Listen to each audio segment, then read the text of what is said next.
Alright, if you watched part 1, then you know that this KS0 did not power on. It ended up being the MOSFET, and when I did power it on, there was 3 missing chips, and they were the 10, 11, 12 chips, which are the last 3 chips on the board.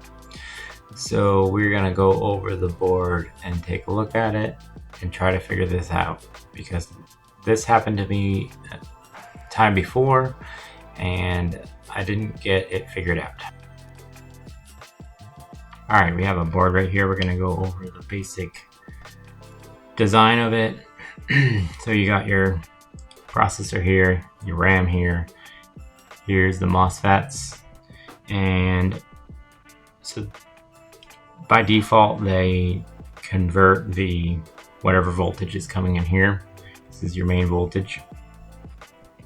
Convert it to 1.7 volts. And then that 1.7 volts goes over here through these caps right here. And they go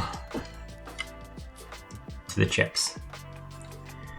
Now there's 4 domains on this. It's just like any other ASIC. So you take the voltage and you divide it by how many domains you have. So there's 4 domains here. So you have, if you take that 1.7 volts and divide by 4, you get 4.2 volts, which is the default voltage that this runs on. Now the controller for the MOSFETs is right here. Here is the firmware chip. It stores the firmware on. Now there are these test points between each chip, just like a normal ASIC dashboard. But I don't really know which test point is for what. I mean, I can tell what the clock signal is because it starts here at the oscillator, goes up through the chips. But like I said, there's 4 domains. There's 3 chips on each domain.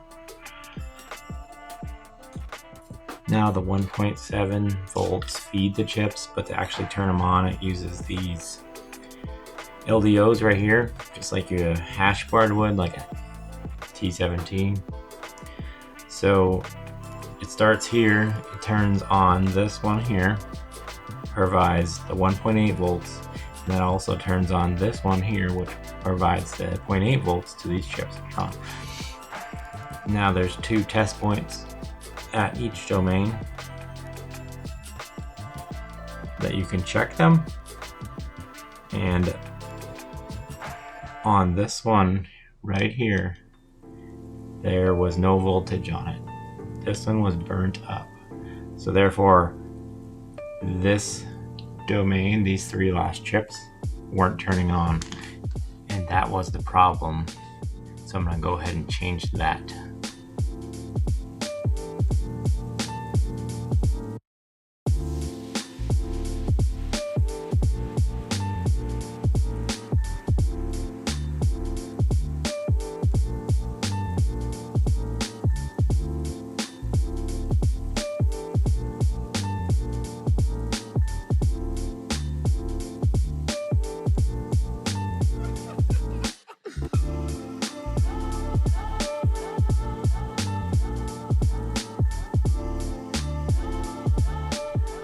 Alright, now that I got it changed, I'm going to test it and show you what it's supposed to be. Now there should be 1.8 volts on that leg, and the voltage comes in on, to turn it on that one, it's around 3.7 volts, and this is the enable 1.9 volts, which just comes from one pin to a resistor to the other pin. And then that 1.8 volts comes down to this LDO and turns this one on right here.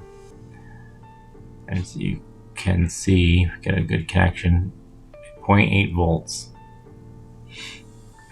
You can see that the 1.8 volts comes down right into there. And same thing, it just goes through resistor back down into this side of the LDO to turn it on. if I could get a good connection. There we go. So that was the issue. Now it's working. Let's test it out and see if it works. Alright, I got the T-Swift monitor up. Now I just have to wait a few seconds for it to go through its boot process and check all the chips. So let's see.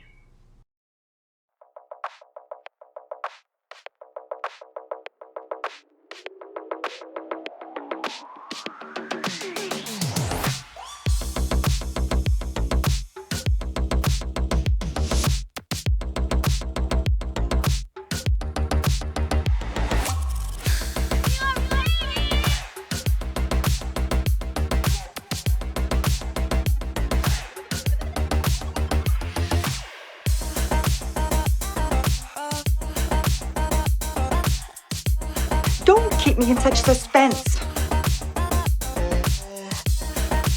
Yeah, I think it's working. Apparently, I'm a genius. Yes, I'm so excited.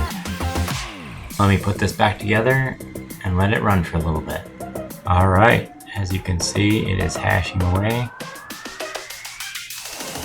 All the chips look good. 210 gigahash. I am over the moon. I'll go ahead and let this run for a while. Test it out. Everything was looking good. I let the owner know that it was fixed, then I was going to send it over. And then this happened. Please, no! Alright, we're back to the drawing board. I suspect that maybe one of these chips are bad, but we'll get into that in the next video. Basically, there's something that communicating through all the chips because they're in a chain. They go from chip to chip, so if one link is broken, they all won't work. So, I will see you next time for part 3. Like Rambo Part 3. Great film.